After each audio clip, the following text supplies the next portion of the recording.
Interview के time पर कैसा रहा, क्योंकि एक बार होने को था दिवाली के टाइम पर, फिर ये कोर्ट केस में चला गया, फिर दोबारा हुआ, क्या इस बीच कैसी आपकी तैयारी रही? दूसरे स्टेट्स के जो पीसीएस हो रहे थे उनके क्वेश्चंस मैंने लगाए, घटना चक्र एक आती है वो मैंने लगाया।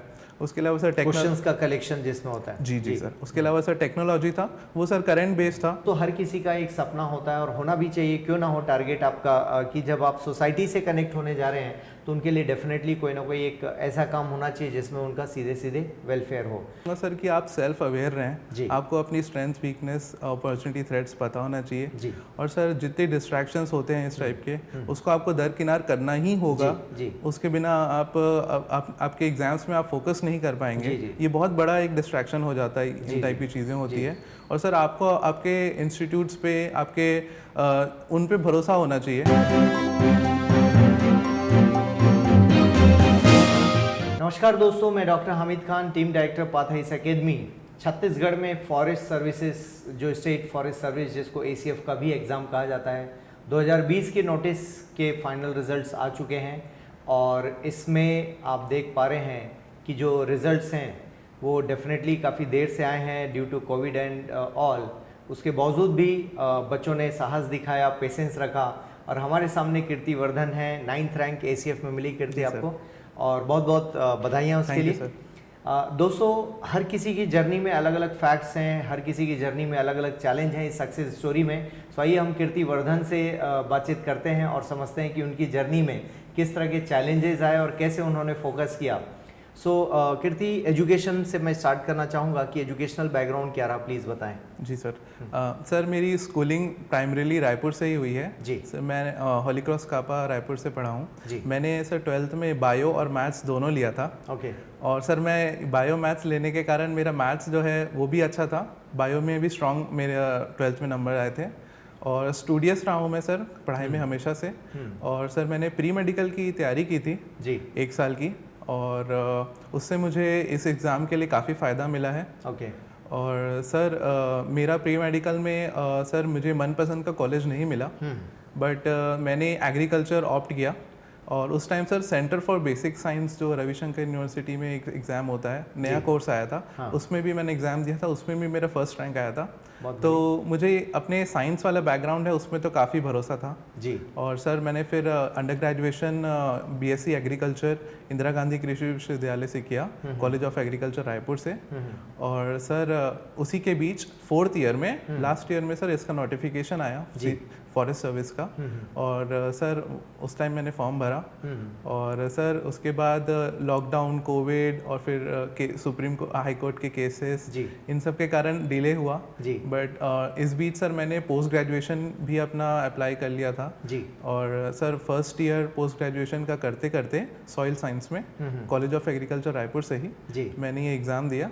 और सर 2023 में ये जो सफ़र है ख़त्म हो रहा है जो 2020 में स्टार्ट हुआ था। बहुत बढ़िया। सो कभी ऐसा लगा नहीं कीर्तिवर्धन कि एग्रीकल्चर में ही जाना चाहिए, वो फील्ड आपने ऑलरेडी ग्रेजुएशन फिर PG भी कर लिया, तो कभी, हालांकि ठीक है फॉरेस्ट और एग्रीकल्चर बहुत ज़्यादा डिफरेंस नहीं देख पाते हम लोग, लेकिन फिर भी कभी ऐसा लगा नहीं कि मुझे एग्रीकल्चर स्पेसिफिक जॉब में जाना चाहिए? जी सर जब मैं अंडर ग्रेजुएशन कर रहा था तब तो मेरा यही थिंकिंग था कि हायर एकेडमिक्स में जाना चाहिए। तो इसीलिए मैंने PG में भी अप्लाई किया यही सोच के। बट इसी बीच ये अपॉर्चुनिटी आई तो भैया ने भी काफ़ी इंस्पायर किया, मेरे बड़े भैया ने, और उन्होंने इस सर्विस के बारे में मुझे बताया जी। तो ये ऐसी गोल्डन अपॉर्चुनिटी थी और बिकॉज मेरा बैकग्राउंड इतना स्ट्रांग था जी। इसमें इस एग्जाम में रिसेंटली सिलेबस भी अपडेट हुआ था जिसमें एग्रीकल्चर और फॉरेस्ट्री ऐड किया गया था। बिल्कुल।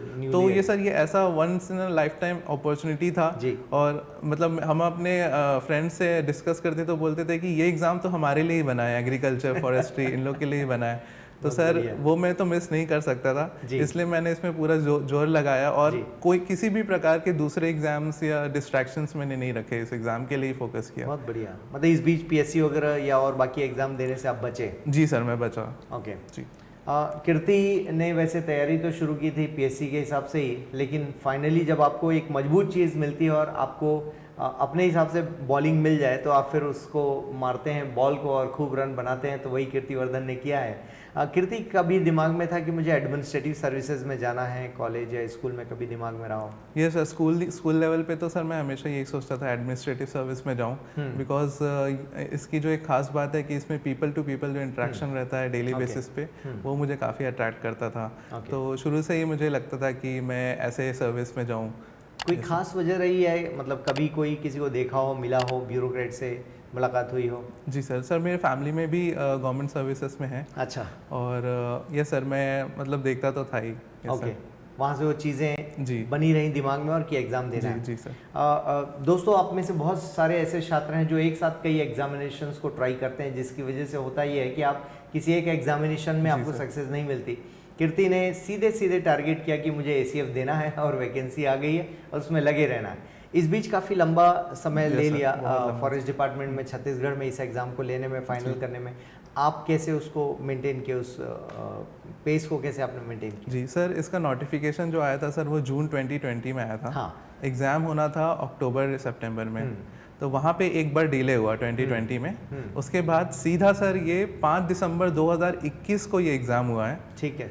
ये एक बड़ा अंतराल था, बड़ा गैप हो गया, बहुत बड़ा गैप था। हाँ। सर उसके बाद सर 2020 के मिड 2022 में 2021 में एग्ज़ाम हुआ, मिड 22 में इंटरव्यू के लिए आया था, वो भी पोस्टपोन हुआ। और फिर ये अभी 23 में जाके इंटरव्यू हुआ है। तो सर इस बीच सर पढ़ाई के अलावा सर जो एक मेजर था कि अपने आप को स्ट्रॉन्ग कैसे रखा जाए, और सर मैंने कोई और एग्जाम टारगेट भी नहीं किया था इस बीच, तो मेरे लिए पर्टिकुलरली काफ़ी एक टफ फेस था सर। और इसमें मैं अपने फ्रेंड्स, फैमिली, लाइब्रेरी वाले फ्रेंड्स, इन सब का एक बहुत बड़ा योगदान मानता हूँ, जिन्होंने मेरा मेंटल स्टेबिलिटी बना के रखी टफ फेस से गुजरने में। इस बीच कोविड का भी बड़ा प्रॉब्लम था। जी दोस्तों, सबसे बड़ा चैलेंज ये होता है जब किसी पढ़ाई में आपको ज़्यादा समय लग रहा है तो उसको मैनेज करना, मेंटेन करना। इसकी पढ़ाई में जो चैलेंज थे वो तो थे, फिर भी एक डेली का शेड्यूल क्या रखा कीर्ति आपने? सर डेली का शेड्यूल ये था सर, मैं नालंदा लाइब्रेरी ज्वाइन किया था जी, और सर उसके लिए मैं सुबह 5:30-6 बजे निकल जाता था घर से। ओके। और सर रास्ते में ही कुछ खाना है तो खा लिए सर। जैस्टन चौक में सुबह सुबह पोहे का स्टैंड लगता है, वहाँ खा लिए और फिर सर वहाँ से पढ़ाई स्टार्ट किए। सर मेरा मानना है कि जो इनिशियल सुबह की मॉर्निंग की जो पढ़ाई रहती है वो सबसे क्वालिटेटिव टाइम रहता है सर, वो मैं कभी मिस नहीं करना चाहता था। तो मैंने हमेशा शुरू का जो फर्स्ट एक सेशन रहता है पढ़ाई का, अपन एक कॉलम में डिवाइड करते हैं, तो वो मैंने काफ़ी अच्छे से यूटिलाइज किया। और सर 3 सेशंस में मैं बांटता था 2.5 घंटे के। और सर फिर लाइब्रेरी से हम शाम को आते थे घर सर, बस ये था रूटीन। बहुत बढ़िया। दोस्तों, सबसे ज़्यादा आप कंफ्यूज रहते हैं कि करियर को कैसे हम डील करें, खासकर जब आप एग्जामिनेशन को सोच लेते हैं। सो इंटीग्रेटेड अप्रोच बहुत इंपॉर्टेंट है। CGPSC और UPSC या किसी भी एग्जामिनेशन को, उसके किसी एक स्टेज से आप उस एग्जामिनेशन को नहीं देख सकते। और आपने जब सोचा था PSC की तैयारी करनी है, उस वक्त दिमाग में क्या था कि ACF निकलेगा तो देना है मुझे? नो सर मैं UG के फर्स्ट ईयर से ही मेरा ये था कि मेरे को सिविल सर्विस में तो जाना ही है। तो सर मेरा सिविल सर्विस में अंडर ग्रेजुएशन मांगता है जी। मैं अंडर ग्रेजुएशन नहीं हुआ था, मैं फर्स्ट ईयर में था, वहीं से मैंने पाथ IAS अकेडमी से जुड़ गया था कि एक टच में मैं रहूँ, चीज़ों से एक फेमिलियरिटी बनी रहे, इसके लिए मैं जुड़ लिया था। But sir as college pass by मुझे लगा कि सेमेस्टर सिस्टम था तो उसमें फोकस करना जरूरी था। तो मैंने अंडर ग्रेजुएशन में के लेवरेज देते हुए उस पर फोकस किया। इसलिए मैं CGPSC में मतलब फुल फ्लेजेड तैयारी नहीं कर पाया पूरे 4 साल। मैंने कॉलेज भी अच्छे से ही किया हमारा, उसमें भी मैं टॉप रैंकर्स में ही था। और सर 4th ईयर आते आते इतनी अच्छी अपॉर्चुनिटी आ गई, तो सर मैंने सोचा कि इसीलिए भिड़ जाना चाहिए करके। क्या रहा इंटरव्यू में, खासकर आपकी हॉबी से रिलेटेड क्वेश्चंस थे, फॉरेस्ट या क्या था? इंटरव्यू कैसा रहा? सर इंटरव्यू में सर मुझे चेयरमैन सर का बोर्ड मिला था। और सर उसमें ज़्यादातर तो डैप से ही थे और कुछ करंट इवेंट से ज़्यादा क्वेश्चंस थे। कुछ एग्जांपल के तौर पे शेयर करना चाहिए। Yes sir. सर एक क्वेश्चन था सर, प्राइम मिनिस्टर सर जहाँ जहाँ रिसेंट विजिट्स में गए हैं उनके बारे में था। सर G20 कंट्रीज़ के बारे में था, और सर सेंट्रल विस्टा स्कीम के बारे में था। Yes sir. और उसके अलावा सर मेरा एग्रीकल्चर और सॉइल साइंस का जो मेरा पोस्ट ग्रेजुएशन का बैकग्राउंड है उसके ऊपर क्वेश्चंस थे। ऐसा लगा कोई एक्सपर्ट बैठे हुए हैं आपके सब्जेक्ट के? जी सर, एक बैठे थे, उन्होंने मुझसे सॉइल साइंस और सॉइल टेस्टिंग इसके बारे में पूछा। ओके, ठीक है। इसके अलावा कितनी देर चला होगा? इंटरव्यू सर चला 10-12 मिनट चला सर। ओके, ओवरऑल इंटरव्यू को लेकर, क्योंकि आपका जो रिटर्न एग्जाम है उसमें तो काफ़ी आपने टाइम दे दिया था जी। इंटरव्यू के टाइम पर कैसा रहा? क्योंकि एक बार होने को था दिवाली के टाइम पर, फिर ये कोर्ट केस में चला गया, फिर दोबारा हुआ। क्या इस बीच कैसी आपकी तैयारी रही? जी सर, सर जब पहली बार इंटरव्यू का डेट आया था जी, तब सर चीज़ें फ्लो में थी हमारी, रिजल्ट जस्ट निकला था, तो सर उस टाइम भी तैयारी थी अच्छी जी, बट सर उसके बाद पोस्टपोन हो गया। और उसके बाद सेकंड टाइम जब हुआ तो हम जब मॉक इंटरव्यूज़ के लिए आते थे एकेडमी में, रायपुर पाथा है एकेडमी में, तो हम 2-3 स्टूडेंट्स का एक ग्रुप बना लिया हमने। और सर रोज़ शाम को हम जो व्हाइट हाउस है, महात्मा गांधी सदन जिसे बोलते हैं, उसके सामने गार्डन है, वहाँ पे बैठ के हर दिन 1 घंटा हम डिस्कस करते थे, तीन बच्चे। और सर हम तीनों के मार्क्स अच्छे आए इंटरव्यू में। बहुत बढ़िया। और सर इस प्रकार से सर हेल्प हुआ। और सर पाथा एस एकेडमी में श्री रिस्पेक्टेड दिलराज प्रभाकर सर का जो मार्गदर्शन था सर, उसके कारण भी काफ़ी हेल्प हुई सर। बहुत बढ़िया। हाँ, वो काफ़ी बढ़िया मार्गदर्शन देते हैं, सब्जेक्ट नॉलेज भी है, और हमारे यहाँ पर ऑनररी कैपेसिटी में आते हैं सर। और बेसिकली होता है कि सब्जेक्ट एक्सपर्ट जब आपको बता दें, गाइड कर दें, और सर इंडियन फॉरेस्ट सर्विस से हैं तो ऑब्वियसली एक बड़ा एक्सपीरियंस उनका फॉरेस्ट से रहा है। इसके अलावा भी यदि हम ओवरऑल एग्ज़ाम की बात करें, सो फॉरेस्ट्री और एग्रीकल्चर को कैसे आपने प्रिपेयर किया था? क्या आपकी पुरानी पढ़ाई काम आई उसमें, या फिर कुछ और भी एड ऑन किया आपने? जी सर, जब हम अंडर ग्रेजुएशन करते हैं बीएससी एग्रीकल्चर में, तो उसमें सर फर्स्ट सेकंड सेम में फॉरेस्ट्री का एक कोर्स रहता है सर। उसमें उस कोर्स को मैंने बहुत ध्यान से किया था जी। और सर उस टाइम की जो बुक्स थी मैंने उस टाइम जो ली थी, वो मुझे इस टाइम ACF के लिए काम आई आफ्टर 4 इयर्स। तो सर एग्रीकल्चर का तो ऐसा था, मेरा बैकग्राउंड बहुत स्ट्रांग था एग्रीकल्चर का, तो उसमें प्रॉब्लम नहीं हुई। और सर बीएससी जब हम करते हैं तो प्रोग्रेशन ये होता है कि बीएससी के बाद आप पीजी के लिए CET करके एग्जाम होता है, कॉमन एंट्रेंस टेस्ट, वो उसके लिए आप तैयारी करते हैं। सर उसके लिए मैं भी कर रहा था, उस टाइम CGPSC ACF आया नहीं था, तो सर उस टाइम मेरी काफ़ी एग्रीकल्चर में बैकग्राउंड स्ट्रांग हो गई थी। तो वो मुझे अभी ACF में काम आया। और इसके अलावा सर फॉरेस्ट्री के लिए मैंने ये स्पेशली ध्यान दिया कि सर जो दूसरे स्टेट्स में ACF के एग्जाम्स हो रहे थे, इस बीच हुए भी, राजस्थान में भी हुआ, महाराष्ट्र में भी हुआ, उनके क्वेश्चंस मुझे मिल गए। उसके अलावा सर AP का जो एग्जाम हुआ था CGPSC का, उसमें भी AP फॉरेस्ट्री भी हुआ था, वहाँ से भी हुआ। सर इस प्रकार से मेरी तैयारी अच्छी रही सर। बहुत बढ़िया। दोस्तों, कई बार होता है कि आपके पास पैरेलली कोई ना कोई एग्जामिनेशन है, उनसे आपको हेल्प मिल जाती है और वो सारी चीज़ें।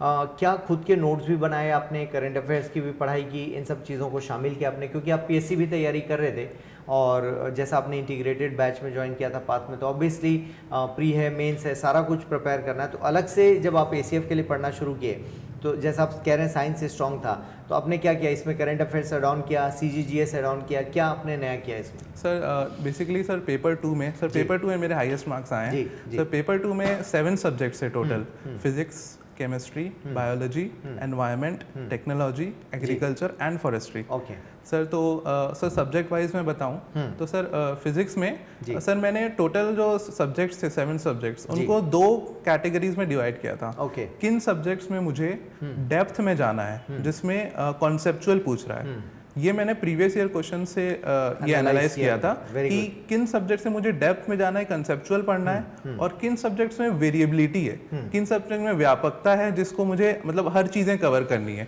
तो 2 टाइप के सब्जेक्ट्स में डिवाइड कर लिया था। तो सर मुझे ऐसा लगा कि फिजिक्स में कंसेप्चुअल क्वेश्चंस ज्यादा पूछ रहे हैं। मेरे पास 2 साल के सैंपल पेपर से 16 का था और 17 का ACF का था, तो उन दोनों को एनालाइज करके ये मैंने जाना। तो कंसेप्चुअल क्वेश्चन पूछ रहा है तो सर मैंने NCERTs और जो स्टैंडर्ड बुक्स हैं उस पर फोकस किया। और सर क्वेश्चन बैंक्स आते हैं, यूनिवर्सल की क्वेश्चन बैंक आती है, वो मैंने लगाई। इसके अलावा सर जो नीट की जो प्रिपरेशन करते हैं, वो टेलीग्राम ग्रुप्स ज्वाइन किया। वहाँ के क्विजेस जो थे उनके लिए एक अलग से खुद का एक हर 7 सब्जेक्ट्स के लिए एक अलग अलग चैनल बनाया, और क्विजेस के जो क्वेश्चन थे उनको वहाँ फॉरवर्ड करता था। तो इस प्रकार से मेरा जो करंट ट्रेंड है क्वेश्चंस का, वो भी मुझे क्लियर होता जाता था। वहाँ से भी आपको हेल्प मिलती रही लगातार? जी सर। उसके अलावा सर केमिस्ट्री था। केमिस्ट्री में मैंने देखा कि वेरिएबिलिटी ज्यादा है क्वेश्चन में, मतलब सतही लेवल के क्वेश्चन पूछ रहे हैं, डेप्थ में नहीं पूछ रहे हैं, बट व्यापक बहुत ज्यादा है। पढ़ना तो पड़ेगा। जी सर। तो डिटेल में मैंने केमिस्ट्री में ये किया कि सोर्सेज बहुत ज्यादा रखे। उसके अलावा सर बायोलॉजी था। बायोलॉजी में भी मैंने देखा कि वेरिएबिलिटी ज्यादा है। और उसके अलावा सर एनवायरमेंट के लिए सर मैंने क्या किया कि दूसरे स्टेट्स के जो PCS CGGS हो रहे थे उनके क्वेश्चंस मैंने लगाए, घटना चक्र एक आती है वो मैंने लगाया। उसके अलावा सर क्वेश्चंस का कलेक्शन जिसमें होता है। जी सर। उसके अलावा सर टेक्नोलॉजी था, वो सर करंट बेस्ड था जी। और उसमें ज़्यादातर सर स्पेस रिलेटेड, बट लेकिन स्पेस से एक भी क्वेश्चन नहीं आया इस बार। और सर उसके बाद एग्रीकल्चर और फॉरेस्ट्री बचा, वो तो सर बताया। और उसके अलावा सर CGGS था जी। ये सर चूंकि मेरा पहला फुल फ्लेजेड प्रिपरेशन वाला एग्जाम था CGGS का, मैंने पेपर 1 में मतलब it's okay, I scored well but I could have scored more I think. और सर ये था CGGS के लिए सर जो रेफरेंस बेसिक स्टैंडर्ड बुक्स जो फॉलो करते हैं वो मैंने किया सर। बहुत बढ़िया। सो दोस्तों आप देख पा रहे हैं एक तैयारी में समय लगता है और सबसे इम्पॉर्टेंट चीज़ है पेशेंस रखना जी सर। और कीर्ति ने यही किया है और लंबे समय तक तैयारी में आप कई बार फेल भी जाते हैं, डीरेल होते हैं, बहुत सारी चुनौतियाँ आती हैं, लेकिन आपने बहुत हंसते हंसते और इजीली चीज़ों को मैनेज किया। इसके अलावा भी कोई टारगेट है कीर्ति लाइफ में, लाइक अब UPSC देना है? सर डेफिनेटली सर, मैं शुरू से ही मैं सोचता था कि मैं UPSC का अप्लाई करूंगा। एक्चुअली सर 10th में क्या हुआ, मुझे लेना था आर्ट्स के सब्जेक्ट्स क्लास 10th के बाद, बट रायपुर में उस टाइम ना ट्रेंड में नहीं था कि कोई आर्ट्स के स्कूल्स नहीं थे उतने ज़्यादा, तो मैं उस टाइम में नहीं ले पाया। But in the back of the mind always had कि मेरे को UPSC में सिविल सर्विस में जाना है करके। तो अब मैं डेफिनेटली कोशिश करूंगा कि ट्रेनिंग पीरियड में या उसके बाद भी प्रिपरेशन। आर्ट्स क्यों लेना चाहते थे उस टाइम पर? क्या ये पता था कि आर्ट्स लेंगे तो जल्दी IAS बनेंगे? जी सर, ये था। और सर मेरे इंटरेस्टिंग मुझे लगता था, हिस्ट्री सिविक्स ये अच्छे लगते थे उस टाइम। जी सर। सो दोस्तों कुल मिलाकर ये कोई भी जर्नी आसान नहीं होती है और आप देख पा रहे हैं कि कोई भी छात्र जब सफलता तक पहुंचता है, 9th रैंक तक आप पहुंचते हैं, ACF में आप लगभग टॉप लिस्ट में आते हैं और फाइनली वो पद आपको मिलता है 5-6 साल की तैयारी के बाद। हालांकि उससे कम समय लगा होगा, लेकिन ओवरऑल एक जर्नी है। एग्जामिनेशन के फील्ड में जब आते हैं तो उतनी जर्नी आपका टाइम कंज्यूम करती है। इसमें एक सवाल और भी मैं पूछना चाहूँगा, छत्तीसगढ़ के फॉरेस्ट डिपार्टमेंट में आने के बाद आप क्या स्पेशल करना चाहेंगे कीर्तिवर्धन? कोई दिमाग में आपके लाइक कोई टॉपिक है, सर इस फील्ड में काम करूँगा, सोशल एस्पेक्ट्स में कोई चीज़ सोचा आपने? Yes sir, definitely sir because मेरा बैकग्राउंड सर पोस्ट ग्रेजुएशन है मेरा soil science and agricultural chemistry में जी। तो I will definitely work on soil water conservation measures जो फॉरेस्ट डिपार्टमेंट कर रहा है जी, उसमें मैं स्पेशलाइजेशन अपना एक्सपर्टीज देना चाहूँगा। और सर इसके अलावा एग्रो फॉरेस्ट्री और रूरल लाइवलीहुड पे मैं काम करना चाहूँगा। वेरी नाइस जी सर। सो इसके ऊपर कुछ पढ़ाई भी हुई है कॉलेज के टाइम पर? क्या होगा? जी सर एग्रो फॉरेस्ट्री पे हुई है सर। Yes sir. बहुत बढ़िया। दोस्तों हर किसी का एक सपना होता है और होना भी चाहिए, क्यों ना हो टारगेट आपका कि जब आप सोसाइटी से कनेक्ट होने जा रहे हैं तो उनके लिए डेफिनेटली कोई ना कोई एक ऐसा काम होना चाहिए जिसमें उनका सीधे सीधे वेलफेयर हो। सो ओवरऑल पाथ का एक कंट्रीब्यूशन रहा इस तरह से कि एक सपोर्ट सिस्टम हम दे पाए और एक गाइडेंस दे पाए। कैसे उसको देखना चाहेंगे? और बहुत सारे बच्चे आजकल मीडिया में अलग अलग तरह की बातें लिख रहे हैं, फेयर सिलेक्शन नहीं हो रहा है, क्या आपका मानना है? मैंने तो आपको देखा है पढ़ते हुए, शुद्ध मेहनत है, लेकिन फिर भी क्या कहना चाहेंगे?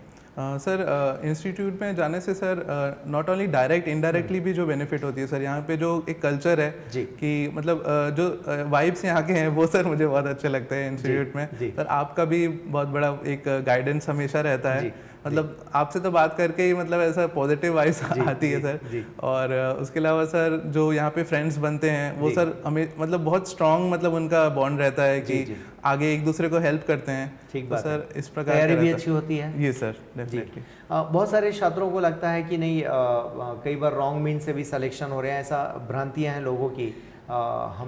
हमने देखा है कि ईमानदारी से सभी लोग प्रिपेयर कर रहे हैं। क्या कहना चाहेंगे जो बच्चे तैयारी कर रहे हैं फ्यूचर के लिए, उनको क्या आप गाइड करना चाहेंगे इस बारे में? इस तरह के जो मिथ हैं मार्केट में, बाजार में, सोशल मीडिया पर बातें चल रही होती हैं कि सीटें खरीदी जा रही हैं, क्या आप बोलना चाहेंगे? सर मैं तो ये बोलूँगा सर कि आप सेल्फ अवेयर रहें, आपको अपनी स्ट्रेंथ, वीकनेस, अपॉर्चुनिटी, थ्रेट्स पता होना चाहिए जी। और सर जितने डिस्ट्रैक्शंस होते हैं इस टाइप के उसको आपको दरकिनार करना ही होगा जी। उसके बिना आपके एग्जाम्स में आप फोकस नहीं कर पाएंगे। ये बहुत बड़ा एक डिस्ट्रैक्शन हो जाता है, इन टाइप की चीज़ें होती है।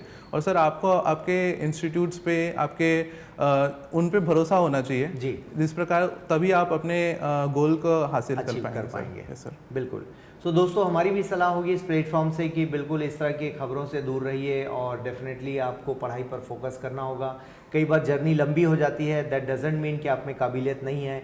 हो सकता है आप प्री भी पास ना कर पाएँ, ये भी हो सकता है, लेकिन अगले साल आपका सिलेक्शन हो जाए। कोई बड़ी बात नहीं है, क्योंकि ये एग्ज़ाम का प्रोसेस ही ऐसा है कि टैलेंट अपनी जगह है, बट इस प्रोसेस में खरा उतरना अपनी जगह है। और आप मेहनत अपनी करते चलिए। और देख पा रहे हैं कि कीर्तिवर्धन ऐसे देखा जाए तो 16-17 या मेरे ख्याल से 18 से तैयारी में लगे हैं आप, ऐसा कह सकते हैं। जी। हाँ, 18 से तैयारी और 23 आ गया, तो ऐसे तो देखा जाए तो 5 इयर्स हो गए। तो कोई देखेगा तो बोले 5 साल से आप पढ़ रहे हैं, लेकिन मुद्दा यह है कि कई बार एग्जामिनेशन का प्रोसेस भी लंबा खिंच जाता है। 20 की नोटिफिकेशन और 23 में आप देख पा रहे हैं कि फाइनली सिलेक्शन लिस्ट आ रही है, तो 3 साल तो यहीं आपके लग गए। सो दैट डजेंट मीन कि छात्रों ने रॉन्ग मीन्स का इस्तेमाल किया होगा या सब कुछ ही डीरेल हो गया या कहीं पर कोई ट्रांसपेरेंसी नहीं है। सो ओवरऑल आप एक देख पा रहे हैं, एक सफल कैंडिडेट हमारे सामने बैठे हैं और जो शुद्ध मेहनत से जिन्होंने आगे अपने आप को बढ़ाया है और फाइनली रिजल्ट लाकर दिखाया है। सो आपको भैया का भी मार्गदर्शन, आपके भाई का भी आप बता रहे थे, और वो भी किसी टाइम पर पाथ से जुड़े रहे हैं। और डेफिनेटली पेरेंट्स या घर में कोई हो एक सक्षम व्यक्ति जिनको ज्ञान हो इस फील्ड का, तो मुझे लगता है रास्ते आपके लिए आसान हो जाते हैं। तो भैया का कोई योगदान पढ़ाई में ऐसा उन्होंने? जी सर, उन्हीं ने मुझे सबसे पहली बार बताया इस एग्ज़ाम के बारे में जी। और उन्होंने इसके बेनिफिट्स और पर्क्स बताए और इस एग्ज़ाम को निकालना कैसे, उनके कलीग्स जो थे वो इस एग्ज़ाम को निकाले हुए थे। तो सर उन्होंने मुझे सबसे मतलब उनका कांस्टेंट गाइडेंस रहा है सर इस पे। बहुत बढ़िया जी। और अभी वो असिस्टेंट प्रोफेसर में है। जी सर। दोस्तों, फ़ायदा उठाना चाहिए इस रूप में। यदि घर में किसी को भी इस बारे में जानकारी है तो ज़रूर, अदरवाइज़ फिर आपके पास कोई ना कोई गाइडेंस होना चाहिए। हम जैसे इस फील्ड के लोग हैं जो गाइड कर सकते हैं, पेरेंट्स हो सकते हैं, दीदी भैया हो सकते हैं, या कोई आपके सेलेक्टेड मित्र हैं, फ्रेंड्स हैं, उनसे भी आप मार्गदर्शन ले सकते हैं। आप कीर्तिवर्धन जैसे हैं, अब आपको गाइड करने में सक्षम है, वो डेफिनेटली गाइड कर सकते हैं। तो दोस्तों, आपके जितने भी क्वेरीज हों प्लीज़ वो पोस्ट कीजिएगा यूट्यूब पर, कमेंट बॉक्स पर। और कीर्ति, आने के लिए बहुत बहुत धन्यवाद। और डेफिनेटली आप लर्न करेंगे, हर इंटरव्यू में आप लर्न कीजिए कि कोई स्टूडेंट किस लेवल तक किसी चीज़ से जुड़ सकता है और कैसे उसको आगे बढ़ते हुए देखते हैं आप। फेलियर भी है, सक्सेस भी है, दोनों चीज़ें हैं दोस्तों। सो अपने आप का मोटिवेशन बनाए रखिए। और कीर्तिवर्धन आज 9th रैंक पर हैं, आप भी पहुँचिए और अपनी रैंक के साथ ज़रूर आपका भी इंटरव्यू यहाँ से शूट किया जाएगा। और इसी के साथ आपका बहुत बहुत धन्यवाद दोस्तों। Thank you sir. Thank you.